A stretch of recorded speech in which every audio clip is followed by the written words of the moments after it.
Vallelunga for the season finale.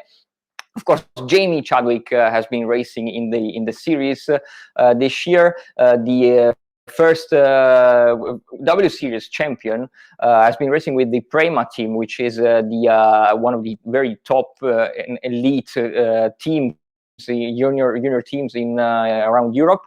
But the British racer has been enduring a quite a challenging season in this year.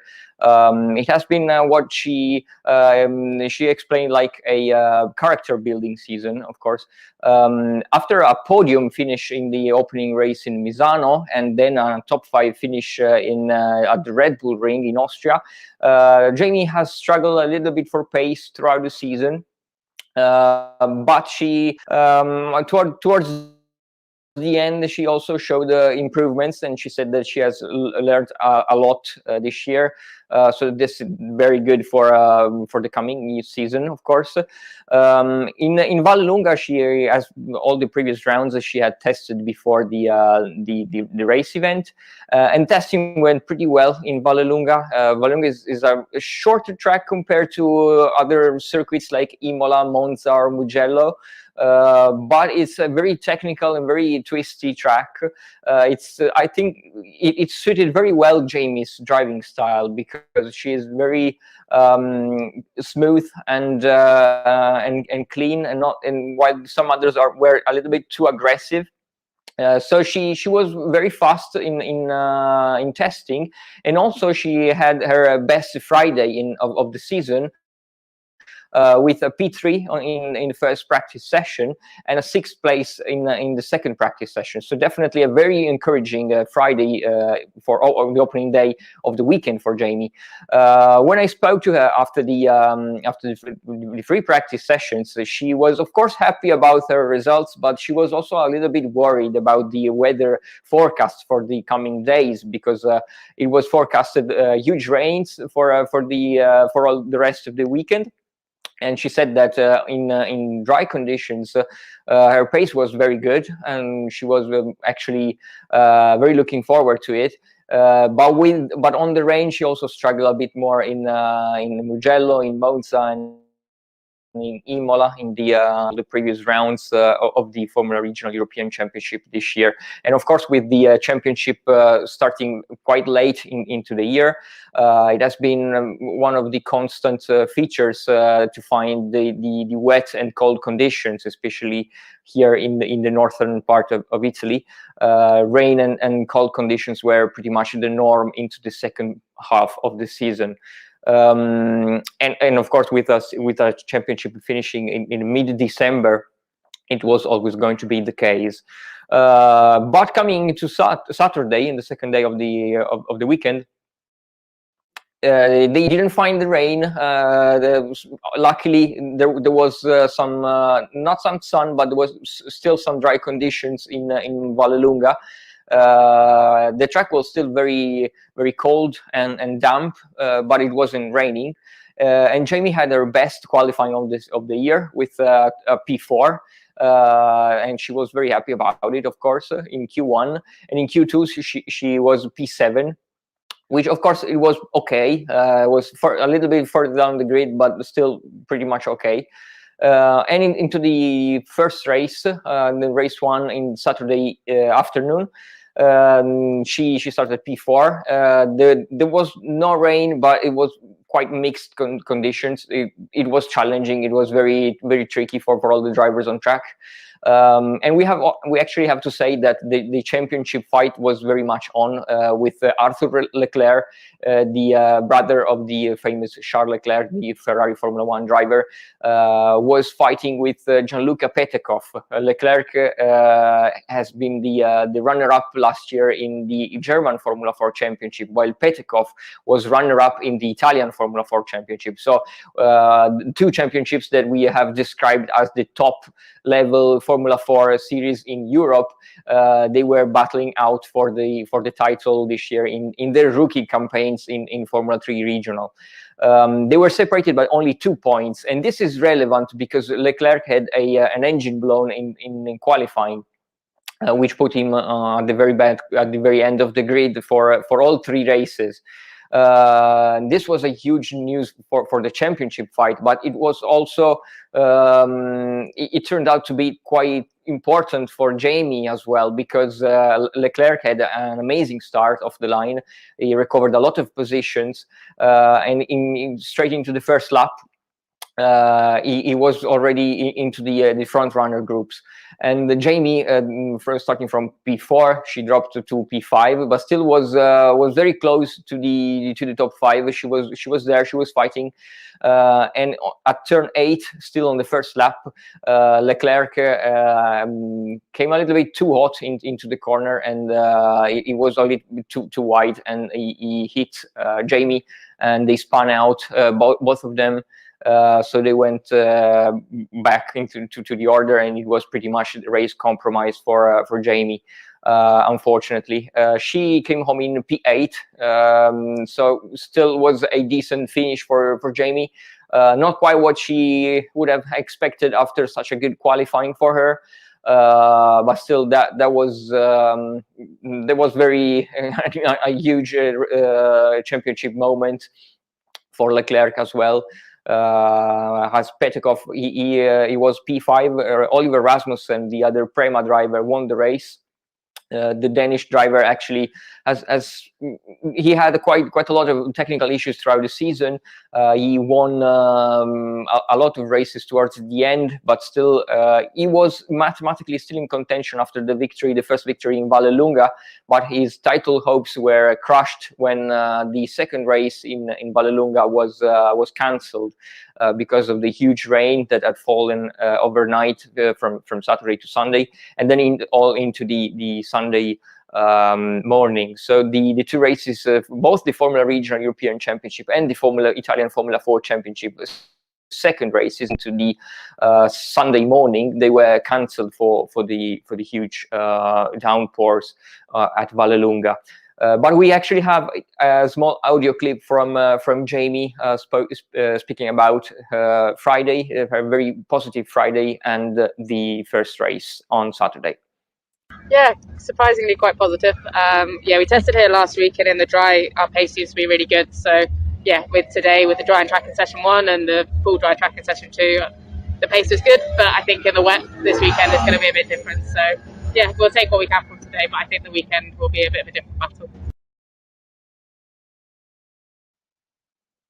Yeah, this was Jamie, the Friday practice, and I think we can hear also Jamie commenting her first race on Saturday morning. Yeah, I think frustrating because we actually had quite good pace today. So all the races this year, for that to happen, that was probably the one that hurt the most. But these things happen. It's quite tricky conditions. Actually, our pace in the end wasn't so good for the whole team. So I think we can make some good improvements tomorrow. And even though we're starting a bit further back, we can still have a better day. Yeah, the pace was actually pretty okay. It was okay. I just struggled when I got close to the car in front. I couldn't follow, and I couldn't challenge for a move, even though I felt maybe if I was past him, I could have had much better pace. But yeah, I think tomorrow's going to be even wetter, so we'll see.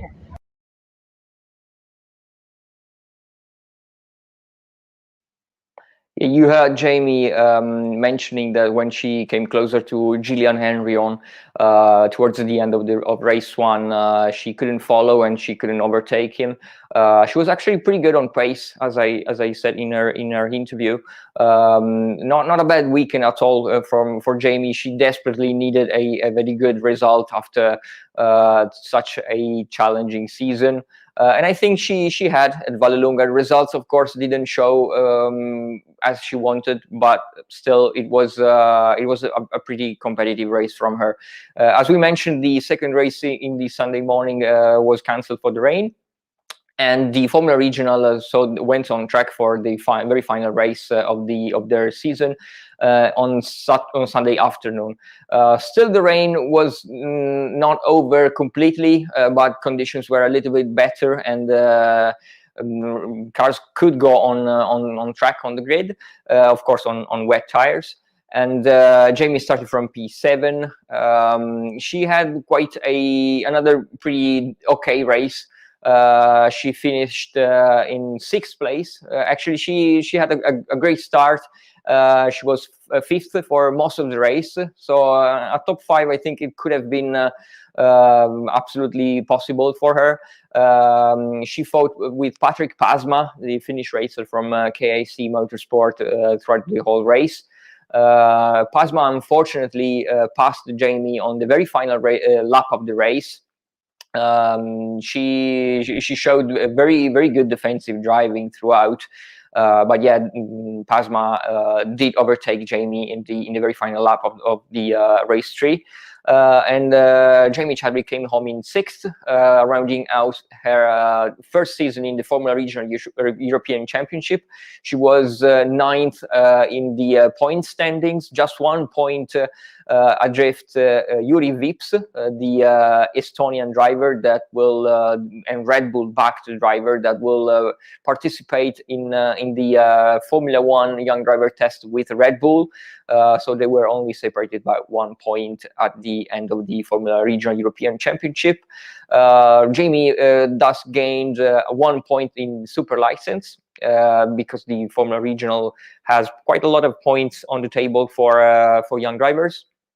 And Gianluca Petekov, of course, won the championship after the first race incident for Leclerc. Leclerc also had a very similar second race. He recovered a lot of positions, and when he was close to his main rival Petekov, he made a mistake, spun out on the very challenging slippery track, and beached his Prema car on the gravel.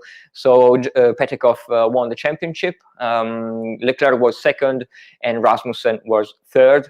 After a very interesting Formula Regional European Championship, a championship that will also, of course, see a huge number of cars of entries next year, because the championship will be merged with the Formula Renault Euro Cup, as we said previously in our episodes.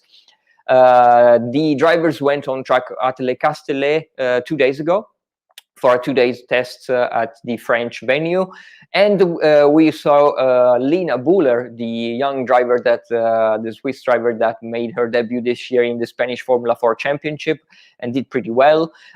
She's looking to go straight into the Formula 3 cars with Formula Regional next year, and that would be very interesting if she can do that. So definitely we hope to see Lena on the grid in the Formula Regional Alpine Championship. This will be the new name of the championship. While Jamie Chadwick will be back on track in the Extreme E Championship, which is set to start in March. It's a very interesting new concept from Alejandro Agag, the founder and creator of Formula E.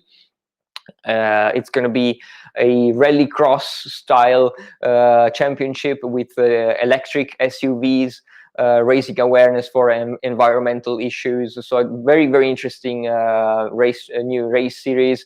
We actually have seen a lot of drivers' announcements in these days, and one of the mega features of the championship is that half of the grid will be female. It's the first championship to achieve a fully equality in numbers.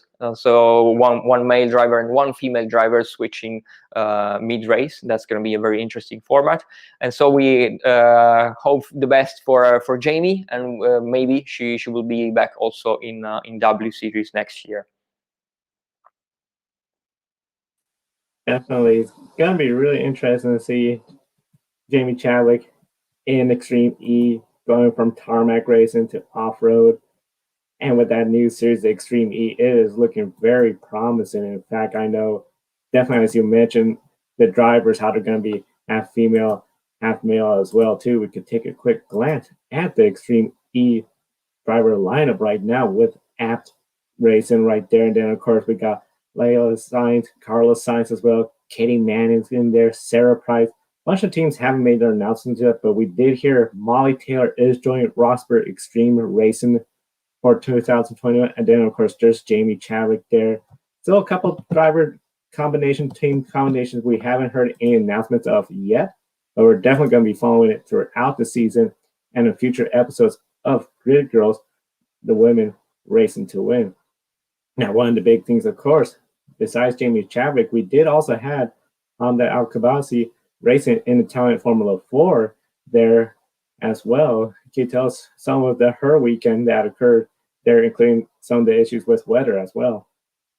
Yeah, absolutely. Hamda has been racing in the Italian Formula 4 Championship this year. Who was racing as a support series of the Formula Regional for most of the season. The Italian Formula 4, as we said many times, it's a super high level championship, probably the most high quality Formula 4 championship worldwide. This year there were most of the races over 32, 33 drivers. In Vallelunga there were 33 cars again on the grid, and as the British Formula 4, the German Formula 4, and also the Spanish Formula 4 championship ended in the weeks before, some drivers also joined the Italian Formula 4 grids, so it was a mega competitive field again at Vallelunga. Hamda Al Qubaisi, of course, she had her first rookie campaign in the championship. Last year, she entered only 2 races, one at the Red Bull Ring and one at Monza. She did very well, and so this year she had her very first full season in Europe. As she did very well in the Formula 4 in the UAE in last winter. She won races, got pole positions, the fastest laps, a lot of podiums, and she ultimately came home in P4 in the championship standings, which was really impressive from young 18-year-old Hamda.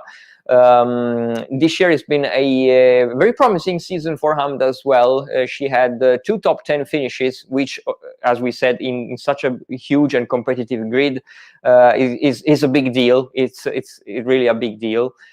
She had a P9 in Monza. But she has struggled a lot on the wet weather conditions. As same thing applies as the Formula Regional, with such a late start to all the championships in Europe.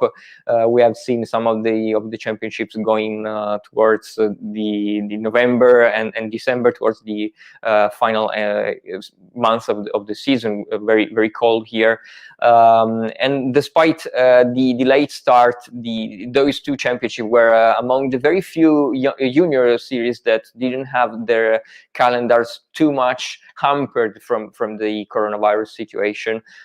They still managed to do all the 8 rounds, so very positive for the promoters and for the teams and for the drivers. But of course, the final races of the year were all contested in very cold and wet and slippery and conditions. And of course, is not used to those conditions. She's an Abu Dhabi born racing driver. He was very used to the sun and warm conditions of her Emirates. So coming to Italy in such a cold month was a little bit of a challenge for her. He tested also in the previous days of the race event, and she had a massive crash on the week before the race at Vallelunga. She destroyed her car after a brake failure coming into the first very fast corner. Of course, it's always very dangerous, a brake failure. The car flipped, and she destroyed the car. So she told us that everything was changed on her Iron Lynx Abu Dhabi racing car. And she wasn't so happy with it. Of course, we know that when a component is changed on a car, it makes a lot of difference for a driver. And she said that with basically all components being changed, she couldn't find the proper setup on her car coming into Friday. She had quite a challenging session, free practice sessions on Friday. Too happy about it, and we can hear her audio file that we recorded at Vallelunga on Friday. So the first practice session was a bit strange because the conditions were dry and wet and we were on slicks.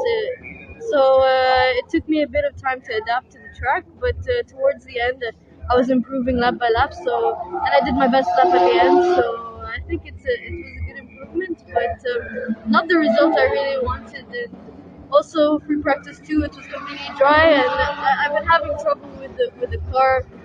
Struggling a bit to find what's right, what setup is right for me. Also, I had the 2 Katayama test days here with the team, but unfortunately, in the first day, I had a really big accident, which completely flipped. Really? Yeah. And my brakes failed, did not work. Wow. And going into the first corner, I was over 200 kilometers. I just went straight and the car flipped, and it was just a really big accident. Considering that the first 2 sessions went really well for me, I was always in the top 10, and I don't know the track and all that. And so to come back from that accident, and I also drove the day after, but everything was new in the car. There was really big damages, and until now we're having issues with the car and trying to fix everything to make sure it's right for the race. Because You okay though? yeah, I'm okay. Just had a bit of bruises, and I even went for some recovery in Formula Medicine just to keep the training and everything. Yeah, but it was a big shock for me. I was like, well, that was the biggest incident I've ever had. so then to get back in the car and to go again, it was a bit. I was very tense. Yeah. But and then the day before yesterday was raining a lot, so I couldn't really feel the car as I wanted to. And so today, with it being dry, it's good. At least I get a bit of feedback with the car. I understand the car, and I know where I have the problems. And so I tell to the mechanics, and they're helping me a lot to solve it. So yeah, hopefully we get it solved by the end of the week. Also from FP1 and FP2, you improved quite a big margin. That's good coming for tomorrow. Yeah, exactly. I think it's a really good thing. But looking at the weather conditions, I feel like it's gonna be wet for tomorrow. So at least I did my best in my part. So there's obviously a lot of improvements to do, and I'm working with the team to get it solved. Hopefully we could do even better for the race weekend. This is the last race weekend of 2020 before I go back to the UAE, so we have to make the most out of it. Yeah, Hamda, she was positive coming into the second day because she, as you heard, she improved quite a lot from FP1 and FP2. But then on the second day there was worst weather conditions, and she struggled a little bit more into qualifying. She was P33 and P32 into Q1 and Q2. So definitely a very challenging qualifying for Hamda, who was starting at the end of the field. And in the first race, they took a gamble because the conditions were very mixed. There were some drivers starting on wets. Most of the field started on slicks. It had rained, then stopped. The rain then stopped again. And when the drivers went on the grid, there was no rain. It wasn't raining, but still the track was very damp and very slippery. And Hamda took a gamble and decided to go for wets. She was feeling a little bit more comfortable with the wet weather tires, a little bit more grip, of course, while most of the field went for slicks. And actually, Hamda's strategy paid off because the drivers on wets could improve more positions in the race. She had a good start, took it pretty safe, didn't took too many risks, which was great because, of course, there were many drivers going off, making mistakes. Also, drivers with a lot more experience than her. So definitely a good strategy for Hamda. She made 8 positions throughout the race, so definitely good moves from her, and came home in P25, which was a pretty solid result for her, starting so far back. And of course, it's very difficult to pass in these championships because of the very high level quality of the field. So to gain 8 positions in race 1 was a pretty impressive result for Hamda. As we previously, and we can actually hear about Hamda in her, after her first race. Okay, so for qualifying, I went out thinking that the track is very wet, and I just, again, with these conditions, it's not really my best potential or my best condition that I do well in, and so I'm learning a lot, and I'm starting to understand the conditions more. And now it wasn't like in qualifying, it wasn't completely wet; it was like dry and wet, and so it's a very strange condition I never ever tried. So again, we're learning and trying to make the most out of this round before I go back to the UAE where it's completely sunny. Yeah. So I think it's good that that it's wet, so I'm learning a lot. Yeah. And Q2 again with the wet, I tried to push a bit more, but again I didn't really trust the condition. Not so confident as I am on dry conditions. But yeah, now race 1, we decided to go with a strategy with the wet tires, with the rain tires, just to be on the safe side. And I think it went well. There was a lot of safety cars, so that benefited us towards the end. So I think I made a lot of positions. I don't even know how many, but 8 positions. Yeah, I think that was good. There was a few incidents, but again, in the start of the race, a lot of the guys were on slicks, and I'm on wet, so I had a lot of traction, and so it helped me a lot for the first part of the race. But again, I'm learning a lot, and we'll look forward to tomorrow for race 2 and 3. Yeah, I love Hamda's attitude. She's always very positive. Of course, she had a very, very good race, and she's, as she said, she's learning a lot. It's been a very learning-oriented season for her. She showed impressive progress from race 1 to the end of the season. So it's definitely going to be very interesting to see Hamda coming back again next year for more. Maybe she will do another winter series. But yeah, as we said previously, for Formula Regional, the second race was also cancelled in Sunday morning, so the Formula 4 cars didn't go onto the grid for the second race. They came back on track for the third race and final one of the season. Hamda was starting P32. It was the very worst condition of all the weekend from the weather. It was raining so much that just after the Formula Regional race had ended, the rain got a lot worse. And the Formula 4 cars went onto the grid, but it was soon very clear that they could not race in these conditions. The safety car went out. They had a safety car start, but just after one lap, when there were drivers spinning behind the safety car, it was also very challenging, even behind the pace car. So the race direction had to red flag the race just after one lap behind the safety car. And then they waited for almost 40 minutes into the pit lane, with all the drivers trying to understand what would have happened, because of course the light was also going down. It was the afternoon of a mid-December day in the north in Italy, so of course the sun was quickly setting over the horizon, and there was not many minutes left to race. But after 40 minutes, there were some easing in the weather conditions. So they had again another safety car restart. After a couple of laps behind the safety car, the green flag was waved for the first time. There were a lot of accidents, a lot of drivers going off track, many drivers spinning. It was pretty much chaos. But Hamda again kept her cool. She made a couple of positions. She moved up the order. Up front, there were many battles for position for the first position.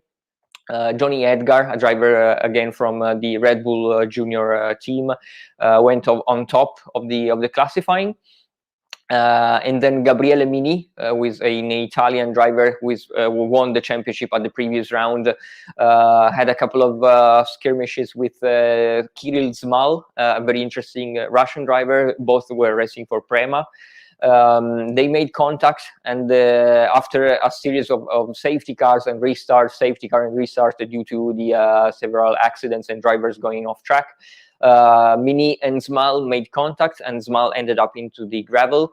And the red flag was called again because there were like 1 minute left on the clock, so it didn't make sense to deploy another safety car and then going back to green. So the safety car, the red flag was deployed, and the race was called. Hamda was P25 again after the red flag. But unfortunately, as the red flag of regulations, the race classification is taken from the lap previous to the red flag. So one lap before, Hamda was P27, so she was classified as 27th in the final race of the season in Italian Formula 4. As we said, a very learning-oriented season for Hamda. She learned a lot. She had a lot of races under the rain, which is good for her experience. A lot of track time, of course, with 3 races each weekend in the Italian Formula 4 and at such high level of the field. So definitely Hamda Al Qubaisi, as we said many times before, is one of the most interesting female drivers racing today, and we are very excited to see her coming back next season for more. Very excited to see her return back next season. I know rookie season, the wet weather, that has to be a big challenge, but a big learning curve for her. So definitely was really exciting to see everything she was able to accomplish this year in such a competitive field. 33 vehicles, that is just a large number of vehicles racing. Thinking about more racing, we had the EuroNASCAR series. They had essentially 4 races back to back to back to back. And it was a very good weekend for Julia Landauer. Essentially, the Valencia Ricardo Tomo track really suited her style and had some great charges in each race. On Saturday, she managed to recover and come home 5th place overall. Later on, she became the first woman to stand on the overall podium and cross the finish line 3rd place. So big congrats to her in that accomplishment. First woman to stand on the podium for EuroNASCAR in the overall classification. Of course, in EuroNASCAR, there are multiple classes in each race. In the final race, she did make a mistake and was off on the gravel, but still came home 10th place, so another top 10 finish. Overall, a very positive weekend for her. She finished 5th place in the point standing. That's the best woman finishing position in EuroNASCAR division, so very excited for her accomplishment as well. Also racing with her, of course, was Arianna Casoli. She came home 11th in the standings this year with 14th, 12th, 14th, and 14th again in Valencia. Of course, a lot of times when it comes to getting the car set up for a track, if you just don't have it set up, especially a NASCAR race car where there's a lot of slipping and sliding, it's just really hard to get that vehicle working for you. But definitely overall to be consistent, bring the vehicle home. She also won the Legend Trophy. That's for any driver over the age of 40 competing in the series. After the first couple of races, Landauer, she has really shown her competitiveness in EuroNASCAR, and considering the circumstances of her coming from the United States to Europe, racing in these road course tracks. A lot of time when it comes to racing in the United States, especially in NASCAR, short tracks is the big thing. So coming to Europe, doing everything on road courses, different vehicles, just different attitudes when it comes to the terminology, the experience, setting up the vehicles. Considering the near zero experience in European racing, come here, what an effort. Very excited for the potential she has next year when it comes to racing. Another driver that's also in the unfamiliar territory racing, Tatiana Calderon. She is racing in Super Formulas. Of course, they had a big Suzuka doubleheader, which was broadcast on YouTube through the race. There was some big incidents that we saw there, including one red flag after a big incident entering turn 1. Tatiana, though, kept the race going for her, kept her nose clean, brought the car back in one piece for each race. 16th in the first race and 12th place in the second race. So overall, especially in Suzuka there, where you get a long, big straightaways coming out of especially the final corner through the first corner, to be overall home in one piece, bringing the car back, good effort, especially that 12th place, so close to getting a top 10 finish. Now, one of the big exciting news, of course, that came out earlier this week was the W Series, the 2021 schedule has been released. And it's definitely going to be an exciting month of June. June 26th, Paul Ricard, La Castilla, France, will be hosting the first race of the season. And then listen to these following races: Austria, the Red Bull Ring; Silverstone, home of the British Grand Prix; the Hungarian Ring, home of the Hungarian Grand Prix; Spa-Francorchamps, Belgium; the Netherlands. And of course, that's going to be Max Verstappen's home race. Going to be a huge crowd there. And then the United States, Circuits of America, and Mexico City, serving as the season finale for the W Series. Daniel, how impressive is this race schedule? These are some of the most recognizable tracks in the world. It's super. This calendar, I think it's one of the best calendars in the feeder series next year. First of all, Catherine Bonne-Muir, the CEO of W Series, promised after the cancellation of the 2020 season that W Series would have been back bigger and better. And I think she definitely delivered after such a calendar. Together with Formula One, of course, we brought the news in the previous episodes. It's been a super return for W Series. We are super excited to see the 18, probably 20 drivers on the grid in W Series racing next year. The tracks are all very recognizable, all very famous racetracks throughout the Europe, and then the two flyaways in the United States and Mexico. When I spoke to the drivers, I actually spoke with Jamie in the weekend, so it was like 2 days before the calendar was announced. I asked her if she had any idea of the calendar, of the W Series calendar. And she said that she had no idea whatsoever of the calendar. She was also looking forward to learn about the new schedule. Of course, with all the Formula One rounds and racing on the same tracks on the same weekend with Formula One, is also very, very exciting for all of them. We interviewed Belen Garcia last week, so she's also said the same thing. And I had asked Bicekevisser a couple of months ago when she was racing in the ELMS in Monza, if she had any idea of the calendar, and she said, of course, that she had no idea, but she was really looking forward to see home race at Zandvoort.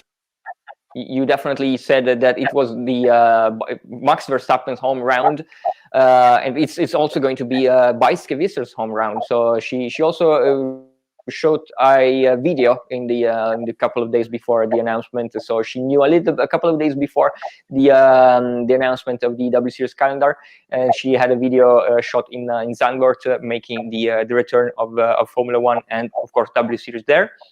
Many drivers are very excited to see to race in Spa-Francorchamps, and I think that with the Formula 3 International Championship, the FIA series, and the Formula 2 Championship splitting their calendars this year, next year actually, I think the calendars that they put together, they have some good rounds and some not so good tracks, while I think W Series managed to find the perfect calendar onto the Formula One season next year.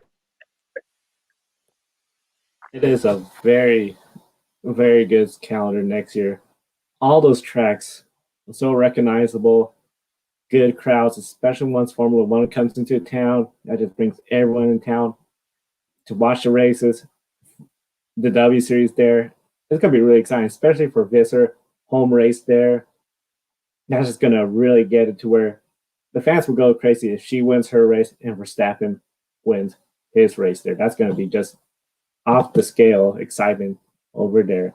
Now, of course, we did talk about the tracks. In 2019, the W Series did kick off their season at Hockenheim. 2021, Paul Ricard. And one of the big things, of course, we're noticing, we're not seeing any of the tracks from the 2019 season in 2021. With the Formula One and W Series sharing the same weekend, could we see a big increase in media presence compared to 2019? Yeah, definitely. In 2019, the inaugural season of the W Series was raced together with DTM. DTM is big in Germany and in the Central Europe, but of course, nothing can be compared to Formula One and to the attention it focuses on itself. Of course, the biggest championship in the world in motor racing. I think the most important feature for a W Series will be the TV coverage, because of course with Formula One, the W Series package will rights will be sold together with the whole Formula One package. So it's definitely going to be the biggest benefit for W Series, because of all the broadcasters that will feature W Series in their programs. Last year it was a little bit of a problem. They started with some broadcasters. They started with YouTube, and then some countries. Some broadcasters bought the well, not both actually, because Catherine Bonmuir told me that they were not selling into the first season the TV rights. They chose on region and numbers and potential numbers of viewers, but still it was a little bit of a challenge for some regions and for some countries to follow W Series live, especially for the US, I think. United States had two drivers on the grid, Sabre Cook and Shea Holbrook, but still seeing the races live, it was a little bit of a challenge for US viewers. So I think, as I said, there definitely will be more journalists, more media on track, on site. But the biggest benefit is going to be the TV broadcasting deals with Formula One. Definitely the TV broadcasting deals. I know last year it was tricky to try to catch every race. Now that's going to be in the same package with Formula One. Going to make it really easier. And you bring up a good point. Last season, 2019, 2 American drivers, we could get them, especially on ESPN, on the same platform with Formula One during the race weekend. That could really draw the American crowd in there. When it comes to the United States, of course, huge television market there. And definitely a big following when it comes to motorsports. When it comes to motorsports as well, a lot of the tracks, of course, we mentioned are very recognizable. But something that really stands out: Austria, Spa, Mexico City. All 3 of these will have really high speeds. In Austria, between turn 1 and 2, that is where we see Formula One, MotoGP, a lot of room to accelerate, get that high speed. Of course, in Spa, leading up to Air Rouge, Raidillon, flat out all the way through. It's going to be really interesting to see the W Series take on Air Rouge, Raidillon, going down those long straightaways. And then Mexico City, out of the final corner, they have a very long straight stretch, down pit road, all the way to that first corner, hard on the brakes. How will the W Series vehicles act under such high speeds? That's a good point. The W Series car, of course, will be the same as in 2019. It will be the Tatu's Formula 3 car T318 chassis. Engine will be again the Autotecnica Alfa Romeo engines with the Hankook tires. I think the tires deal are not being confirmed yet. But the cars is going to be basically the same as the Formula Regional car, even though the Formula Regional, as we said, is going to merge with the Formula Renault Euro Cup, so they're switching engines. But the level of competitions and the level of performances of the cars is going to be pretty much the same. So Formula Regional raced at Red Bull Ring, the Formula Renault Euro Cup raced at Spa. We have a little bit of a comparison, even though the tires were were different, and we know from some drivers, Jamie Chadwick being one of them, how much of a difference these tires make from one car to the other. Even the Formula 3 Asian series employs the same chassis and the same engine, but different tires, and so the performance are somewhere in there, but not perfectly matched. But yeah, as you mentioned, there will be very high-speed tracks like Spa, like Mexico City. The former regional and the Asian Formula 3 championships cars can have a little bit more of a setup changes, while on W Series they are very much quite fixed. The drivers cannot change that many options on their cars. There are a little bit more, there are less options to play with, and this is also always to trying to find a good balance between to keep the performance level pretty much the same throughout the season. Of course, in W Series had a very interesting concept, which they came into Thursday, and they had a draw to draw the chassis number. So the drivers never had the same car twice. The chassis, the cars were switched between all the field, and there was a draw on Thursday. And this is very interesting, a very new concept for motor racing. But we saw that it definitely kept the performance levels pretty much the same throughout the season. And also the engineers, they never had the same engineer twice, so they had to learn to work with different engineers throughout the season.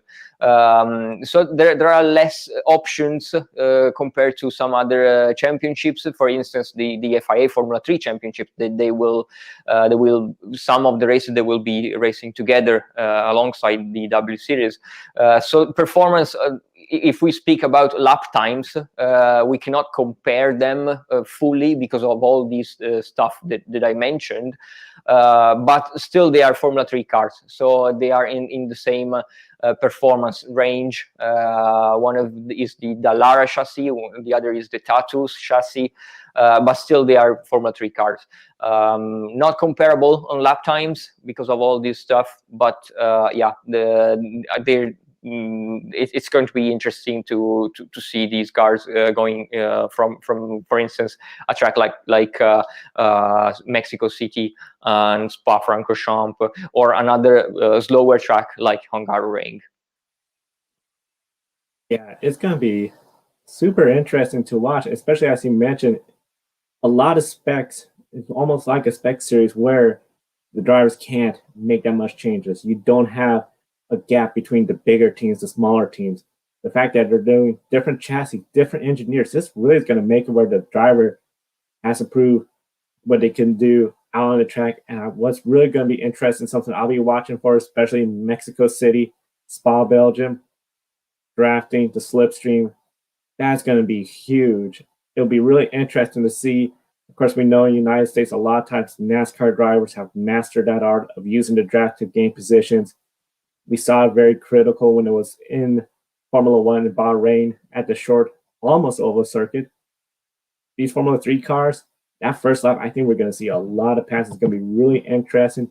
And the fact that the way the series is set up, where drivers don't have the same chassis, they don't have the same engineer, and none of the tracks from the first season in 2019 are on the schedule. We anticipate most of the races in 2019 to return back, including the defending champion Jamie Chadwick.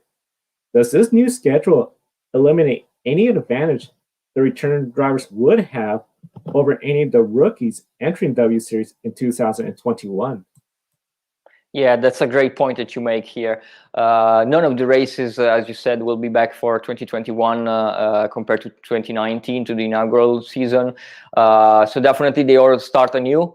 I know that some of the drivers have already started to practice the simulator. Of course, they had the W Series Esports League in 2020 following the cancellation of the on-track season. So definitely they are starting to practice a little bit more on the simulator now that they know finally they know the tracks that they'll be competing on. Of course, some of the drivers have previous experience from other categories. For example, Alice Powell and Vicky Piria, they both raced in 2012 in the GP3 series, which is now called the FIA Formula 3, and is racing together with Formula 1. GP3 also was racing with Formula 1, so some of these tracks were on the calendar back then. So some of the racers like Vicky and Alice already raced at those tracks. But for most of them will be completely new tracks, and this, as you said, it's a very good thing for the overall level of the championship, because the returning drivers will not have an advantage on the newcomers. So far, there are 18 drivers on the grid, which were the one that were confirmed for 2020. We don't know if all of them will be back for 2021. We don't know if they're going to be 18 or 20, but the series said that they will have a statement soon regarding the lineup, so we'll definitely keep an eye out on that. But yeah, I think some of the drivers, of course, will start a little bit with a little bit of an advantage. Let's say maybe Beitzke-Visser, Jamie, of course, if she comes back. Also, Emma Kimiläinen had a great season despite missing half of the races for an accident on the opening round. And at Brands Hatch last year, she said that she had an open business with W Series, and she definitely wanted to win the championship in 2020, which became 2021.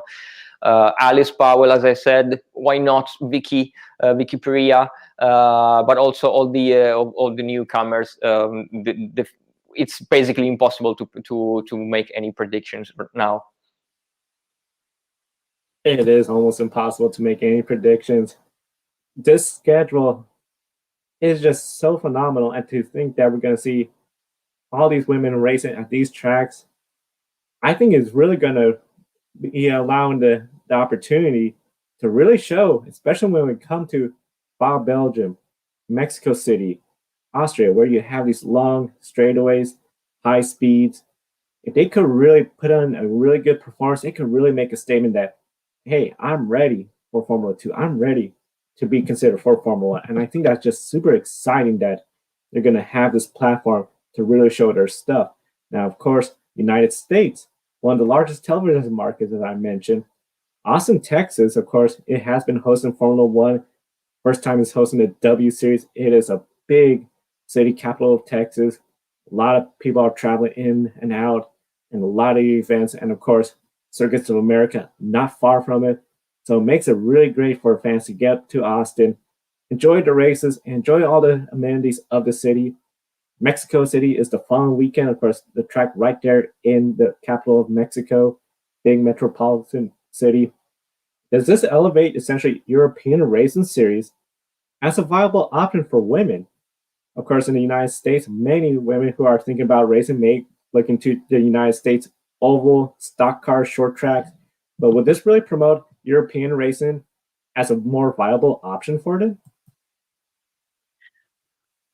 Yeah, why not? That's another good point. Why not? I think with the huge media exposure that they will get with Formula 1, they will probably try to get even some sponsors stateside, and of course they will raise the attention of all the companies and the teams. So definitely it's a good point. Hopefully they will get some good and interesting opportunities on the other side of the Atlantic as well. I know Sabre Cook, that she wanted to also to pursue a racing career career in IndyCar. So she went over to Europe, but her long-term plan was to come back to IndyCar. So why not? This is definitely going to be interesting for them, and maybe hopefully it will open new opportunities also for the drivers that always raced in Europe. Opening the opportunity for the drivers in Europe, and then definitely, of course, drivers like Saber Cook who wants to do IndyCar. IndyCar, it has been growing in popularity here in the United States. Of course, some great racetracks here: Barber Motorsports Park, Road America, Laguna Seca, and Portland International Raceway. So definitely, I think this is going to be a really great opportunity to highlight, especially for women racing. If you want to do something more than just the short tracks, the dirt tracks, or drag racing in the United States, there's the Formula feeder series, Formula 4, Formula 3, W Series, and that could really get you to Formula 1, maybe Formula E, or IndyCar back in the United States.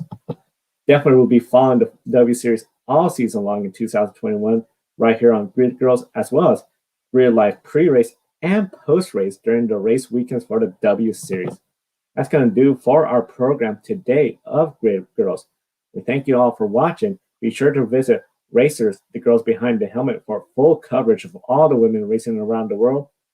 Please like and subscribe to the Grid Network, and we'll see you next Thursday.